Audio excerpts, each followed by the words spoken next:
What's going on, trucking YouTubes? Let's get into the hot market updates for the dry vans, the flatbeds, and the reefers. We'll go over the maps a little bit, see if there's any hot areas for which type of trailer. Let's see what's going on in trucking, a little bit of news, and let's get right into it. Let's get into the current day with the dry vans. As we can take a look at here at the map, watermelon season going on in Florida, so we all know that area is hot right now. Looks like they're in full swing. Even Central Florida got hot. Last week and the last couple of days, it was not doing as good as the rest of the state, but as you can see right now, the whole Florida's hot. So if you got the vented vans, go get some watermelons. If you got a regular van, I suggest putting some vents on it and going and grabbing some watermelons. Because right now for the dry vans, I mean, besides like some of Texas, I mean, everything else is pretty, you know, like North Carolina's still pretty good. Everything else looks pretty bad for the dry vans. So this is right now the current business days. But if we go back and we hit the prior 8 business days to give us an average of what's going on, as you can see, the same thing pretty much. Florida's hot. Everywhere else pretty much is no good. Looks like California picked up a little bit here. What are they at? Plus 91, plus 98 on a load to truck ratio. So, you know, I mean, you got a couple hot areas there, but the dry vans overall are doing super bad. We're going to talk about the national average per mile for the dry vans here a little bit later, and that is on a downfall, which is not good. So if you want to just pause it, zoom in, take a look at the areas. You know, if you got DAT, I highly suggest using this feature. It's it's market conditions, the hot market map. Very good feature, so that way you know what markets to go into, which are driving to get the best money per load. So let's get into the flatbeds now. So here we got the flatbeds. This is the current business day. So like the end of the business day, this is what happened here. As you can see, the flatbeds are still pretty much on a rampage in the south. They just keep going. They're doing wonderful in the south. So if you guys are doing flatbeds in the south, let us know what kind of numbers you're getting in the comments. Very interested to know. But I mean, like literally everything's plus 100. Just throw a rock plus 100. And this isn't like BS numbers. These are actually real numbers. There's a lot of loads and not that many trucks. For example, if you take like South Dakota, I wouldn't trust that. That's probably a lot of brokers posting the same load over and over again. And that's why you got the inflated numbers. But the south for flatbeds is very, very good. West Coast, I don't trust it for flatbeds no matter what. I mean, some people, I don't know, you obviously go there, so they might make a living. Maybe they have contract lit rates or customers. But overall, from my knowledge, you know, I don't do flatbeds currently, but overall, from my knowledge, like West is not good for flatbeds. You're going to get stuck out there. And like you look, even like parts of the Midwest, parts of the East, all looking pretty good for the flatbeds. A lot better than dry vans. Now, if we go back and we hit the prior 8 business days, same thing. Flatbeds, pretty decent. Can't complain. I mean, obviously the flatbed guys are complaining a little bit because they're not happy with the rates, but trust me, you guys are in a lot better position than the dry vans, that is for sure. Now let's get into the reefers. Now we got the reefers, current business days. It looks like it died down because the last time I did an update, it was like picking up for the reefers. It looks like it's slowing down a little bit. There's a lot more dark red areas and a lot more color throughout the map. But as you can see, you know, spotty, very spotty for the reefers. Still probably look a lot better than the dry vans. But I mean, you really got to, you know, check what areas you want to go to. Watermelons are obviously going into reefers as well. So you got a lot of loads there. California looks like it's pretty smoking hot everywhere there. So produce season should be picking up.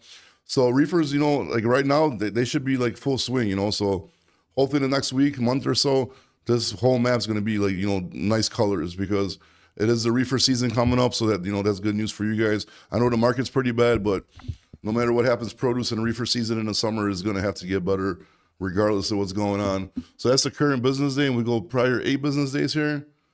And then is there even a change? Let me see. Yeah, there are little changes. You can see if like as it flip-flops, it was a lot better prior 8 business days, a lot more color. Not too much change, but enough change. So overall, you know, the reefers are still doing pretty good. A lot better than the dry vans, that's for sure. Flatbeds look like they're still leading it. So now let's get into the national average per mile each trailer. I'm going to put the national average per mile of the trailers like right here, right below my chin, just so we can take a look. Take a look at the dry vans. In February, they're $2.02 a mile, slowly going down, and then drastic drop right here in May to $1.92 per mile national average, which is horrible. Like we really need to be at the 215, 220 mark to even like start catching up a little bit, which is nuts. Flatbeds, you know, they went up, and now just dropped a penny. So they're still doing pretty good. Obviously, the best out of all of them. As you can see, the reefers in February, they're leading. No, they weren't. They were not beating the flatbed. Sorry. The reefers were doing pretty good in February. Then they went down, went up by a penny. Now they're up by a penny again. But the load to truck ratio is getting better for them. So at least the volume's getting better, you know. So that's a good sign. And overall, volume is up from last year. This time. But obviously, I don't think the rates are because this is crazy for for dry vans. The reefers probably should be a lot more as well.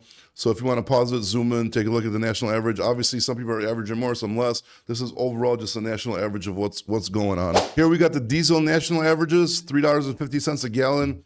It's down 0.28% from the last week. Last week it was 0% change, but then like the last week, couple weeks before that, it was going down like 1.5%. So diesel is trending down, which is good. But the only bad thing could be about diesel falling down in a bad market. If diesel goes down, the prices are going to go down. It'll be wonderful if diesel could go all the way down, the market could pick up and the rates could skyrocket. That way we're lowering expenses, you know, and making more money on our rates, so we're making more profit. But I don't foresee that happening. But at least, you know, diesel is on a little downtrend, so we'll see what's going to conspire with this coming up. Now, the elephant in the room, right? There's two elephants in the room, actually. What's going on? What we are waiting for in trucking. Number one is the tariffs. We're waiting to see what kind of deals are going to be reached with the tariffs, so these container ships could open up and start flooding in, obviously, right? And number two is what's going to happen with these English-speaking drivers. In my opinion, like if they hit, you know, all those drivers and get them put out of service and invalidate their licenses, what's going to happen is there's going to be, you know, a shortage of trucks and drivers in the market, in the streets every day, which is going to bump up the prices.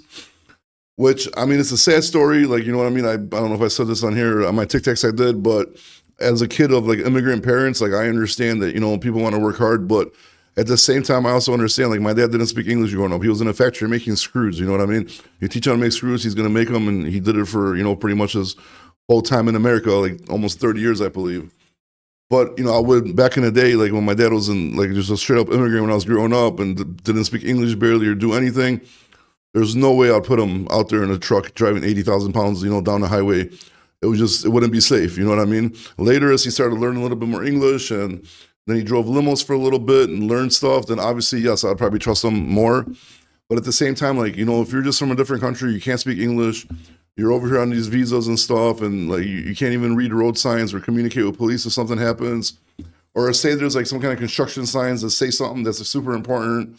Like, you know, it's crazy. Like, I'm not bashing immigrants at all. Like I said, you know, I came from a family of immigrants, so I understand it. But at the same time, it's like, man, it's dangerous.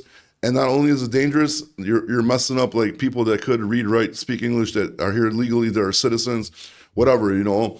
And you're taking jobs away from them, and then you're also ruining the market by driving for cheaper, you know, because obviously you're getting paid a lot less because you're coming here, you're working, and then you're sending the money home, and then you're going to live wherever you're, Europe, India, or, you know, wherever you're from. You're going to go back there, and then you're going to live for like 6 months a year off what you made here, like in 6 months, you know. So those are the two major things. I think if those things happen, and if, you know, it's like obviously the English stuff's happening now, like you see the videos of them getting pulled over and getting put out of service. You're seeing like the little tests they're giving them. So if this is like, this could be like a nice magical storm. If most of these things hit pretty hard, you know, like the tariffs get lifted or we come to an agreement and stuff like that, and then we start getting like an influx of freight, we lose the drivers, whoever's left on the road is going to reap the benefits of this, right? Because right now, it's obviously, see, these rates are killing. Like the $1.92 per mile average for a drive-in, it's crazy. So I know, like we've been talking about, like something's going to happen, something's going to happen, it's going to get better, going to get better, going to get better. Nothing's getting better. Something has to get better because I know a lot of people are going to be out of business. I know here personally, we're really struggling, and like we're like having meetings all the time about how to lower costs, how to go back, fix some stuff, you know, take losses here, take losses there, and keep on going because it's like super bad right now, like super bad. So something has to change in this market, you know, because like I don't even know, like even these mega carriers are getting all these customers, and you know these customers are not dumb.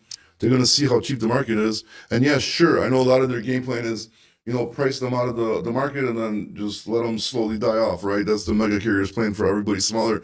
But eventually, how much could a mega carrier lose? Like, how much money invested could they, like investors keep on investing just to take losses? Like eventually, like it's really gonna hurt everybody, you know? So I don't know. So hopefully it's gonna be a perfect storm of both things. It's gonna hit, and hopefully like in, you know, a couple weeks, maybe a month, you know, we blow up. Hopefully sooner, because we definitely need it sooner, but the sooner the better. But we'll see what happens. You know, just my opinion about the situation. All right, if you made it this far into the video, thank you. If you enjoyed the content, please make sure to like, comment, and subscribe.